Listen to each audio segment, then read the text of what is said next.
Selamat pagi anak-anak ibu yang ibu sayangi. Bagaimana kabar kalian hari ini? Wah, hebat sekali. Sekarang, perhatikan kondisi kebersihan kelas. Jika ada sampah yang berserakan di lantai, silakan ambil dan tempatkan pada tempat sampah. Anak-anak, puji dan syukur kepada Tuhan Yang Maha Esa karena atas berkat dan izinnya, hari ini kita dapat berkumpul kembali untuk mengikuti kegiatan pembelajaran. Sebagai umat yang beriman, Ibu minta salah satu dari kalian untuk memimpin kita dalam doa pembukaan. Terima kasih kepada Riani yang telah memimpin kita dalam doa pembukaan. Untuk anak-anak lain, silakan mempersiapkan diri. Mungkin di doa penutup nanti itu merupakan kesempatan kalian. Apakah kalian sudah siap untuk mengikuti kegiatan pembelajaran hari ini? Coba ibu mau dengar suaranya.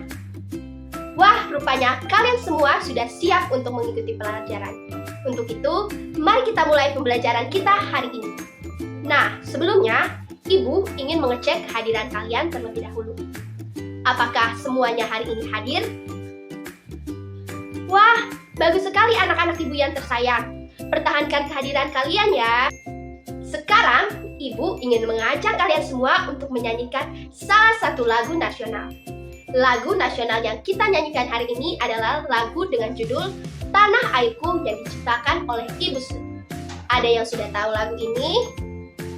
Oke, karena kalian sudah tahu lagu ini, mari langsung saja kita nyanyikan bersama. Anak-anak, kita telah menyanyikan bersama lagu nasional tadi. Sekarang ibu ingin bertanya, apakah dari kalian ada yang tahu apa makna dari lagu Tanah Airku? Silakan mengangkat tangan ya. Silakan Nora. Ya, tepat sekali Nora. Jadi, lagu tersebut bermakna tentang rasa cinta terhadap tanah air, yaitu tanah air Indonesia. Hari ini, kita akan mempelajari tentang tema 8, yaitu lingkungan sahabat kita, pada subtema yang kedua, yaitu perubahan lingkungan, dan pada pembelajaran 1. Nah, anak-anak, pada pembelajaran hari ini, kita akan berfokus pada pemahaman lebih rinci tentang siklus air dan pengaruh dari siklus air tersebut terhadap lingkungan sekitar kita. Nah, untuk tujuan, tema, dan indikator, Ibu telah membagikannya kepada kalian. Ibu harap kalian telah mempelajarinya ya. Pada pembelajaran sebelumnya, kita telah belajar tentang fungsi air. Nah, sekarang Ibu ingin mengecek kembali pemahaman kalian. Di sini ada yang masih ingat kira-kira apa saja fungsi dari air? Jika ada yang ingin menjawab, silakan mengangkat tangan ya. Tepat sekali Aprilian. Jadi seperti yang dikatakan oleh Aprilian tadi, fungsi air diantaranya adalah untuk diminum atau dikonsumsi, untuk mengairi sawah, untuk mandi, dan masih banyak lagi fungsi air lainnya. Mari kita beri apresiasi untuk Aprilian. Sekarang anak-anak, perhatikan gambar berikut. Nah, pernahkah kalian melihat kondisi lingkungan yang sama seperti gambar tadi? Oke, sebagian dari kalian sudah pernah kondisi lingkungan seperti gambar tadi. Sekarang, Ibu punya mini game buat kalian. Ibu akan memberikan 5 pertanyaan terkait gambar tersebut. Yang ingin menjawab pertanyaan, silakan bertepuk tangan sesuai dengan nomor soal. Siapa yang pertama kali bertepuk tangan, dialah yang berhak untuk menjawab pertanyaan tersebut. Contohnya, untuk pertanyaan pertama, apabila yang ada yang ingin menjawab, silakan bertepuk tangan sebanyak 1 kali. Sedangkan untuk pertanyaan kedua, ketiga, keempat, dan kelima, silakan bertepuk tangan sesuai urutan soal. Oke, karena waktu kalian untuk mengerjakan sudah habis, saatnya kita mendiskusikan jawaban dan pendapat kalian terkait kelima pertanyaan tadi. Untuk pertanyaan yang pertama, apa komentarmu melihat kedua gambar tersebut? Silakan Amir. Ya, betul sekali. Tepat sekali yang telah dikatakan Amir tadi. Gambar A menunjukkan persawahan yang subur dan hijau. Sedangkan gambar B menunjukkan wilayah persawahan yang gersang, kering dengan tanah yang tampak terpecah karena tidak ada air. Sekarang pertanyaan yang kedua. Menurutmu, gambar manakah yang lebih indah dilihat? Silakan Efrasia. Jadi, menurut Efrasia tadi, gambar A lebih indah dilihat karena sawahnya hijau. Apakah ada yang punya pendapat berbeda? Silakan Putri. Oke, jadi menurut Putri, gambar B lebih indah karena adanya interaksi antara manusia. Nah, untuk ini, Ibu ingin memberitahukan kepada kalian bahwa standar atau ukuran keindahan seseorang itu berbeda. Jadi, pada pertanyaan ini tidak apa jika kalian mempunyai pendapat yang berbeda. Sekarang kita masuk ke pertanyaan yang ketiga. Dapatkah lingkungan seperti gambar A berubah menjadi lingkungan seperti gambar B? Dan apa yang menyebabkannya? Silakan Rudi. Ya, tepat sekali. Hal ini dapat terjadi. Hal ini terjadi apabila cadangan air tanah atau sumber air hilang atau berkurang yang diakibatkan oleh tidak adanya daerah resapan air. Sekarang pertanyaan keempat. Dapatkah lingkungan seperti gambar B berubah menjadi seperti gambar A? Bagaimana caranya? Silakan Hafizah. Ya, jadi seperti yang disampaikan oleh Hafizah tadi, lingkungan pada gambar B dapat berubah menjadi seperti gambar A. Hal ini dapat dilakukan dengan cara menyediakan daerah resapan air. Contohnya dengan menjaga kelestarian hutan yang merupakan daerah resapan air yang utama dan juga menyediakan kawasan atau tanah resapan air di daerah pemukiman. Sekarang pertanyaan terakhir yang kelima. Sebutkan cara-cara yang bisa kamu lakukan dalam menjaga lingkungan rumah dan lingkungan sekolahmu. Silakan Santi. Ya, tepat sekali seperti yang dikatakan Santi tadi. Caranya adalah dengan menggunakan air secara bijak atau menghemat penggunaan air. Selain itu, dapat melakukan reboisasi atau menanam tanaman atau pohon yang bermanfaat di daerah lingkungan rumah dan sekolah, serta menjaga lingkungan dan menjaga kebersihan. Dan masih banyak cara lagi agar kita dapat berpartisipasi dalam menjaga lingkungan. Wah anak-anak, kalian semua cerdas karena telah berani untuk menjawab semua pertanyaan dengan tepat dan berani untuk mengungkapkan pendapat. Faktor penyebab perubahan lingkungan. Perubahan lingkungan merupakan perubahan yang terjadi pada segala faktor biotik dan abiotik yang ada di sekitar kita. Faktor biotik adalah semua komponen makhluk hidup yang ada di sekitar kita, termasuk manusia. Sedangkan abiotik adalah komponen tidak hidup dari suatu ekosistem. Contohnya adalah tanah, air, cuaca, dan suhu. Yang pertama, faktor manusia. Contohnya adalah tidak menjaga kebersihan lingkungan, penebangan hutan secara liar dan besar-besaran, pembangunan, dan penambangan. Selanjutnya, faktor alam. Beberapa faktor yang menyebabkan terjadinya perubahan lingkungan yaitu tsunami, gempa bumi, tanah longsor, banjir, dan kemarau. Selain itu, letusan gunung berapi juga dapat menyebabkan terjadinya proses perubahan lingkungan. Sekarang, Ibu akan memberikan beberapa fakta menarik tentang air. Jadi anak-anak, Hari Air Sedunia diperingati pada 22 Maret. Dan tubuh manusia mengandung 55 hingga 65% air. Dan bayi yang baru lahir memiliki kandungan air lebih banyak daripada manusia dewasa, yaitu sekitar 78%. Pertanyaan yang bagus, Ria.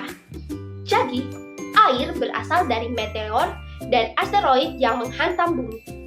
Air telah berkelana jauh sebagai siklus miliaran tahun lalu, hingga saat ini kita bisa meminumnya. Sekarang, menurut kalian, apakah air di bumi akan habis?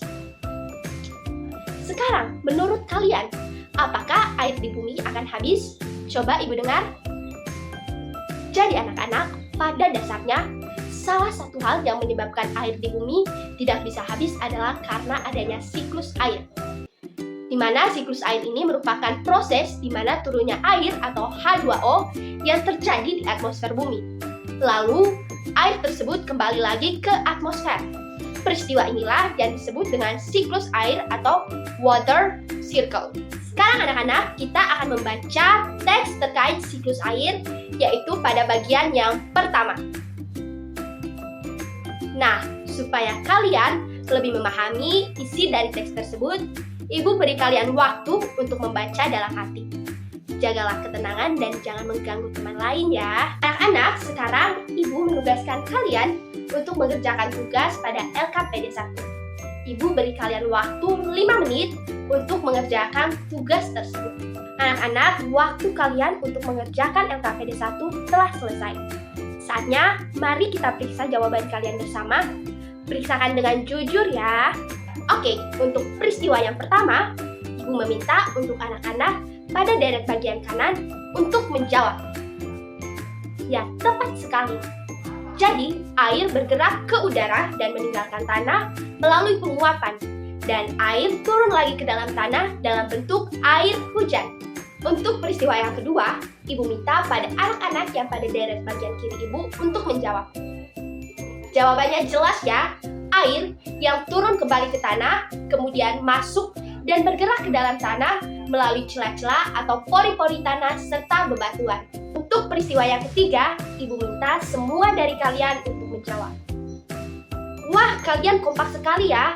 Jadi, tumbuhan berfungsi menyerap air yang masuk ke tanah melalui akarnya dan akhirnya menjadi air cadangan atau sumber air. Sekarang, siapa yang menjawab ketiga peristiwa pada siklus air tanah dengan benar? Silakan angkat tangan. Wow, kalian luar biasa, sudah menjawab semua pertanyaan dengan benar. Kemudian, setelah kalian membaca, kalian mendiskusikan dan mengerjakan LKPD 2. Silahkan kalian berpendapat terkait masalah yang terdapat pada LKPD. Kalian dapat menghubungkan masalah tersebut dengan jawaban dari pertanyaan pada bagian C. Setelah berdiskusi dan memperoleh jawaban serta solusi, kalian dapat membuat infografis terkait hasil diskusi. Jika kalian ingin searching di internet, kalian dapat menggunakan handphone milik Ibu. Selamat bekerja dan saling bekerja sama ya. Anak-anak, waktu kalian untuk berdiskusi sudah selesai. Saatnya kalian mempresentasikan hasil diskusi dan infografis kalian. Anak-anak, kalian telah mengerjakan dan mempresentasikan hasil diskusi kalian dengan baik. Ibu sangat bangga dengan kalian. Untuk itu, mari kita bertepuk tangan. Nah, untuk mengapresiasi hasil karya kalian, ayo kalian memajang hasil karya kalian pada papan kreasi. Anak-anak, pembelajaran kita hari ini telah selesai. Sekarang, siapa yang berani menyampaikan kesimpulan pembelajaran? Ya, silakan Adam. Wah, terima kasih kepada Adam yang telah menyampaikan kesimpulan pembelajaran bagi kita semua. Untuk itu, mari kita bertepuk tangan. Sekarang, Ibu menunggu giliran yang lain ya. Ayo berani untuk menyampaikan pendapat dan tampil di depan kelas. Anak-anak, kesimpulan pembelajaran kita hari ini adalah air bergerak meninggalkan tanah ke udara melalui penguapan dan air turun kembali ke tanah dalam bentuk air hujan. Air yang turun kembali ke tanah dalam bentuk air hujan kemudian masuk ke dalam tanah melalui celah-celah atau pori-pori tanah serta bebatuan. Air yang masuk ke dalam tanah kemudian diserap oleh tumbuhan melalui akar-akarnya untuk kemudian menjadi air cadangan atau sumber air. Faktor-faktor yang mempengaruhi ketersediaan air tanah adalah faktor alam dan juga faktor aktivitas manusia. Dan terdapat banyak sekali cara yang dapat kita lakukan untuk menjamin ketersediaan air bersih. Salah satunya adalah dengan menjaga kebersihan lingkungan. Selanjutnya, Ibu akan membagikan tugas eksperimen di rumah. Kalian dapat meminta bimbingan orang tua atau kakak kalian. Kerjakan sesuai instruksi ya. Nanti Ibu juga akan menghubungi orang tua kalian untuk dapat mendampingi dan membimbing kalian selama eksperimen. Oke anak-anak, apakah ada yang ingin bertanya atau ingin menyampaikan sanggahan? Oke, silahkan Ina. Oke, terima kasih Ina atas sarannya. Sarannya sangat bagus. Jadi anak-anak, tadi Ina menyarankan agar kita membawa air minuman dari rumah kita masing-masing menggunakan botol isi ulang guna mengurangi sampah plastik. Sekarang Ibu akan membagikan refleksi pembelajaran bagi kalian. Silakan diisi dengan jujur ya. Sekarang ayo, siapa yang berani untuk memimpin kita dalam doa penutup? Silakan Nanda. Terima kasih kepada Nanda yang telah memimpin kita dalam doa penutup. Anak-anak, pembelajaran kita hari ini sudah selesai. Ibu harap apa yang kita pelajari hari ini dapat bermanfaat dan berguna bagi sesama. Ayo kita bertepuk tangan atas partisipasi kita dalam pembelajaran. Sampai berjumpa pada pertemuan selanjutnya. Tetap jaga kesehatan dan menjaga kebersihan lingkungan ya. Dadah!